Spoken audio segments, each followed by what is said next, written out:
السلام علیکم ورحمۃ اللہ وبرکاتہ۔ آج کافی دن کے بعد آپ کا سبق ہونے والا ہے، لیکن انشاءاللہ آج ہم کافی سارا پڑھیں گے۔ شروع کرتے ہیں۔ اعوذ باللہ من الشیطان الرجیم، بسم اللہ الرحمن الرحیم۔ ان الذین توفاہم الملائکۃ ظالمی انفسہم قالوا فیم کنتم، جن لوگوں نے اپنی جانوں پر ظلم کیا تھا اور اسی حالت میں فرشتے ان کی روح قبض کرنے آئے تو بولے تم کس حالت میں تھے۔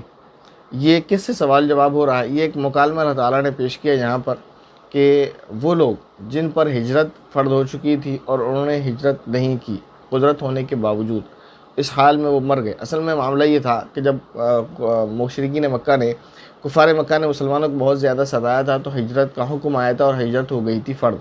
تو ہر مسلمان پر فرض تھا کہ وہ مکہ المکرمہ کو چھوڑ کر ہجرت کر کے مدینہ المنورہ یا دوسرے علاقوں میں جہاں ان کو جگہ ہو وہاں جائیں۔ تو جن لوگوں نے جن پر ہجرت فرض تھی انہوں نے ہجرت نہیں کی، یعنی اس کا مطلب یہ تھا کہ یہاں پر کفار مکہ آپ کو ستا رہے ہیں، اسلام کے نام پر پریشان آپ کو کیا جا رہا ہے، کفر کی طرف آپ کو بلایا جا رہا ہے، اسلام آپ سے چھڑوایا جا رہا ہے۔ تو اس کا ایک طریقہ یہ ہے کہ آپ یہاں سے نکل کر دوسرے ان علاقوں میں چلے جاؤ جہاں پر آپ کو امن و امان ہے۔ تو جو وہاں نہیں جاتا تھا تو اس کے بارے میں حکم یہی تھا کہ یہ مسلمان نہیں ہے، ورنہ یہ ہجرت ضرور کرتا، کیونکہ ہجرت فرض عین تھی۔ جو ہجرت نہیں کرتا وہ مسلمان نہیں سمجھا جاتا تھا۔ بہرحال آپ اتنا سمجھ لیں۔ تو وہ لوگ جنہوں نے ہجرت نہیں کی قدرت اور طاقت کے باوجود، وہ اسی حال میں مکہ المکرمہ میں رہتے ہوئے ہی مر گئے۔ پھر فرشتوں نے ان کی روح قبض کی تو فرشتے ان سے سوال کرنے ہیں کہ تم کس حال میں تھے، کیوں تم نے ہجرت نہیں کی؟ تو کہتے ہیں، اللہ تعالیٰ آگے فرماتے ہیں، قالوا كنا مستضعفین فی الارض، وہ کہنے لگے کہ ہم تو زمین میں بے بس بنا دیے گئے تھے، یعنی ہمیں روک لیا گیا تھا، ہمارے اوپر دباؤ تھا، ہم کہیں جا نہیں سکتے تھے۔ تو آگے اللہ رب العزت فرماتے ہیں، قالوا الم تکن ارض اللہ واسعۃ فتہاجروا فیہا، فرشتوں نے کہا کیا اللہ کی زمین کشادہ نہ تھی کہ تم اس میں ہجرت کر جاتے، یعنی تم نے ہجرت کیوں نہیں کی؟ اللہ تعالیٰ کی زمین تو بہت بڑی تھی۔ یعنی فرشتوں کا یہ کہنا ہے کہ اللہ تعالیٰ کی اتنی بڑی زمین تھی، اتنی کشادہ زمین تھی، تم نے اس میں ہجرت کیوں نہ کی؟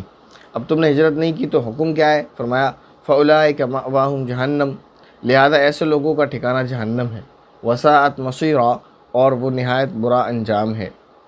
لیکن اللہ تعالیٰ نے یہاں یہ فرما دیا صاف طور پر کہ ان لوگوں کے تعلق سے ہے جو قدرت اور طاقت رکھتے تھے، جو بیچارے مجبور ہیں، ان کے لیے نہیں ہے۔ فرمایا إِلَّا الْمُسْتَضْعَفِينَ مِنَ الرِّجَالِ وَالنِّسَاءِ وَالْوِلْدَانِ لَا يَسْتَطِيعُونَ حِيلَةً وَلَا يَهْتَدُونَ سَبِيلًا، البتہ وہ بے بس مرد، عورتیں اور بچے اس انجام سے مستثنیٰ ہیں، اس انجام سے علیحدہ ہیں، ان کے ساتھ وہ انجام نہیں ہوگا، یعنی ان کو انجام کے طور پر جہنم نہیں ملے گی۔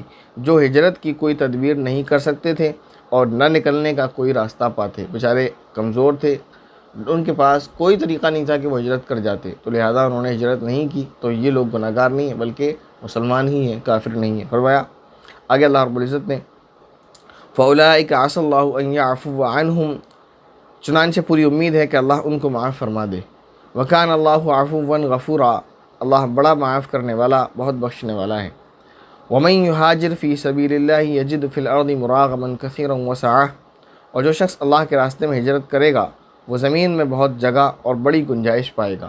یعنی اگر مسلمانوں پر اس طرح ظلم ہو رہا تھا مکہ المکرمہ میں اور انہوں نے ہجرت نہیں کی تھی تو ان کے بارے میں کیا حکم ہے پھر؟ اگر وہ مسلمان تھے بظاہر تو پھر وہ مسلمان نہیں ہیں، ہجرت کی طاقت اور قوت ہونے کے بعد ہجرت نہیں کی۔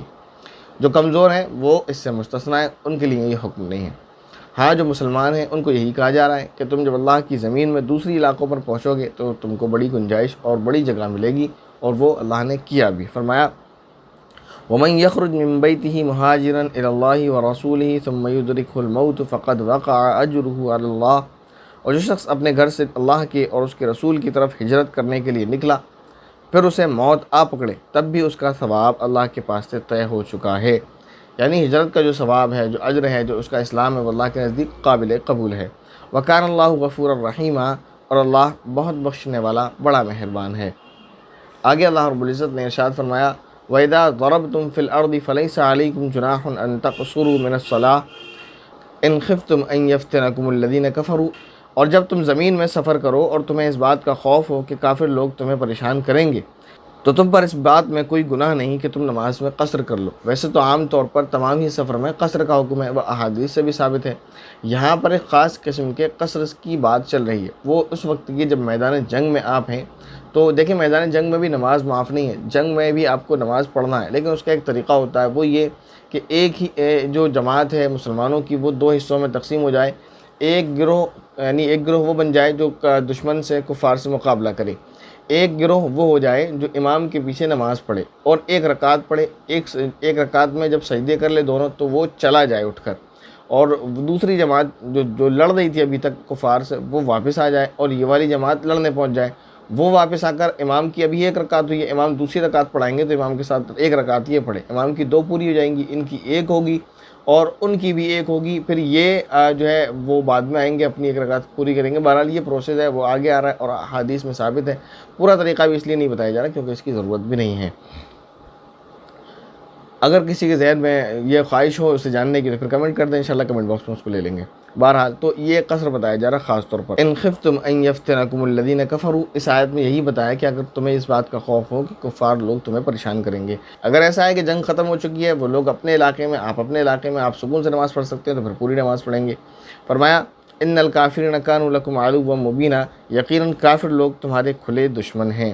آگے اللہ رب العزت نے فرمایا وَإِذَا كُنْتَ فِيهِمْ فَأَقَمْتَ لَهُمُ الصَّلَاةَ فَلْتَقُمْ طَائِفَةٌ مِّنْهُمْ مَعَكَ وَلْيَأْخُذُوا أَسْلِحَتَهُمْ، اور اے پیغمبر جب تم ان کے درمیان موجود ہو اور انہیں نماز پڑھاؤ تو دشمن سے مقابلے کے وقت اس کا طریقہ یہ ہے کہ مسلمانوں کا ایک گروہ تمہارے ساتھ کھڑا ہو جائے اور اپنے ہتھیار ساتھ لے لے۔ فَإِذَا سَجَدُوا فَلْيَكُونُوا مِنْ وَرَائِكُمْ، پھر جب یہ لوگ سجدہ کر چکے تو تمہارے پیچھے ہو جائیں۔ وَلْتَأْتِ طَائِفَةٌ أُخْرَىٰ لَمْ يُصَلُّوا، اور پھر وہ دوسرا گروہ آ جائے جس نے اب تک نماز نہیں پڑھی۔ فَلْيُصَلُّوا مَعَكَ، تو وہ تمہارے ساتھ نماز پڑھے۔ وَلْيَأْخُذُوا حِذْرَهُمْ وَأَسْلِحَتَهُمْ، اور وہ اپنے ساتھ اپنے بچاؤ کا سامان اور اپنے ہتھیار لے لے، اس کی بہت ضرورت ہے کیونکہ میدان جنگ ہے۔ آگے فرمایا وَدَّ الَّذِينَ كَفَرُوا لَوْ تَغْفُلُونَ عَنْ أَسْلِحَتِكُمْ وَأَمْتِعَتِكُمْ فَيَمِيلُونَ عَلَيْكُمْ مَيْلَةً وَاحِدَةً، کہ تمہیں نماز میں بھی ہتھیار لینے کا حکم کیوں دیا جا رہا ہے؟ فرمایا کافر لوگ یہ چاہتے ہیں کہ تم اپنے ہتھیاروں اور اپنے سامان سے غافل ہو جاؤ تو وہ ایک دم تم پر ٹوٹ پڑیں۔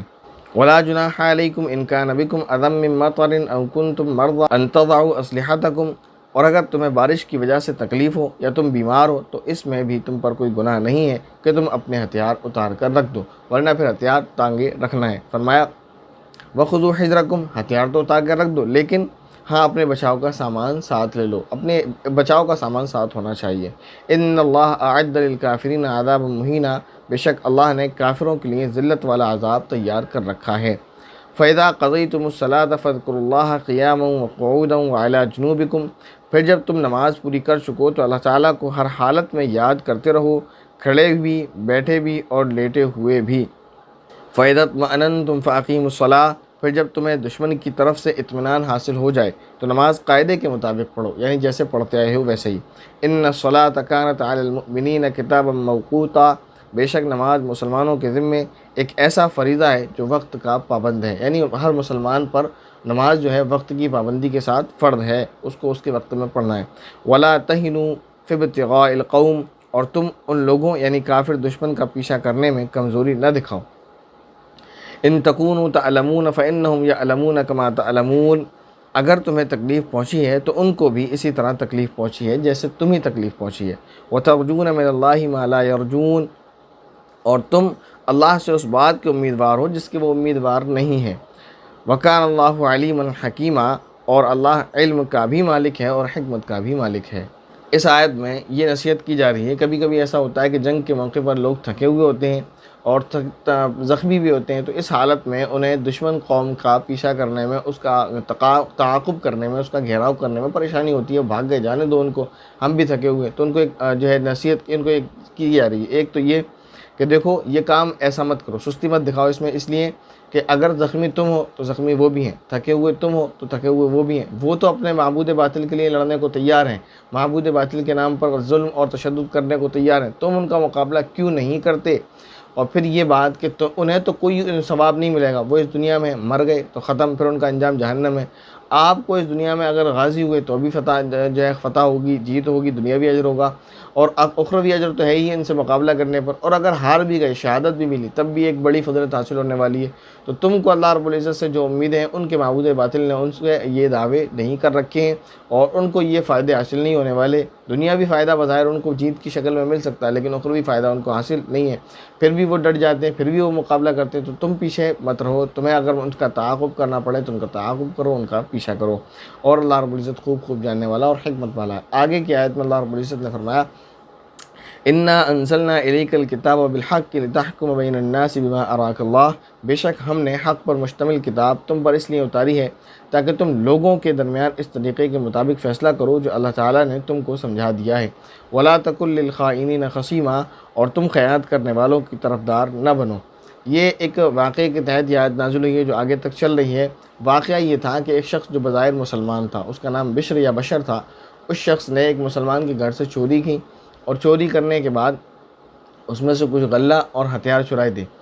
غلہ جو چرایا تو اس نے یہ کیا، اس میں بوری میں کر دیا سوراخ، اور غلے کو ٹپکاتا ہوا راستے میں گراتا ہوا جاتا تھا، اور ایک جو ہے یہودی کے دروازے پر، رات میں اس نے یہ کام کیا تھا، ایک یہودی کے دروازے پر پہنچ گیا اسی طرح ٹپکاتے ہوئے۔ وہاں پہنچ کر اس نے اس بوری کا منہ اچھی طرح سے بند کر دیا کہ اب غلہ ٹپکنا بند ہو گیا، اور اسی یہودی کو آواز دی، اس کو بلایا اور اس کے پاس اپنے ہتھیار بطور امانت رکھ دیے۔ یہ کہا کہ یہ میرے ہتھیار ہیں جو وہاں سے چرائے تھے، یہ میرے ہتھیار ہیں، اس کو آپ امانت کے طور پر رکھ لیں، میں بعد میں آؤں گا آپ سے لے جاؤں گا۔ یہ کہہ کر اس نے وہاں ہتھیار رکھ دیے اور ہتھیار لے کر چلا گیا۔ صبح جب چوری کا شور ہوا، فیصلہ نبی پاک صلی اللہ علیہ وسلم کے پاس مسئلہ پہنچا، یہ کیس وہاں پہنچا تو نبی پاک صلی اللہ علیہ وسلم نے جب اس کی تحقیق کی تو بظاہر یہی معلوم ہوتا تھا کہ غلہ بھی چور ہوا اور ہتھیار بھی، اور غلہ جو گرتا ہوا جا رہا ہے وہ یہودی کے مکان کی طرف۔ لوگوں کو بھی یہ پتہ چل گیا، لوگ بھی اس پر گواہ ہو گئے کہ کہاں ہے، وہاں پر۔ اب وہاں پہنچ کر دیکھ رہے ہیں تو واقعی جو ہے غلہ وہاں تک پہنچا ہوا، اس کے بعد دروازے پر غلہ اس کے بعد کہیں نہیں گیا، تو مطلب یہ ہے کہ یہاں آیا۔ بہرحال اب غلہ تو نہیں پتہ چل سکتا غلہ اس کا یا اس کا، غلہ تو اس کے پاس بھی تھا، لیکن جب تلاشی لی گئی اس کے مکان کی تو اس کے پاس ہتھیار بھی اسی مسلمان کے مل گئے، تو یہ بات پختہ ہو گئی کہ چوری اس نے کی ہے۔ لیکن وہ یہودی یہ کہہ رہا تھا کہ میرے پاس فلاں شخص نے جس کا نام یہ ہے، اس نے میرے پاس یہ ہتھیار بطور امانت کے رکھے ہیں، یہ میں نے چوری نہیں کی ہے۔ لیکن کیونکہ نبی پاک صلی اللہ علیہ وسلم کے پاس اب تک وحی نہیں آئی تھی، اور ظاہری صورت سے یہی پتہ چلتا تھا کہ چور یہی ہے اور یہ بلا وجہ اس مسلمان کو پھنسا رہا ہے، تو فیصلہ اسی کے حق میں ہو جاتا اگر وحی نہ آتی۔ تو نبی پاک صلی اللہ علیہ وسلم کو اللہ تعالیٰ اس طرح نصیحت فرمایا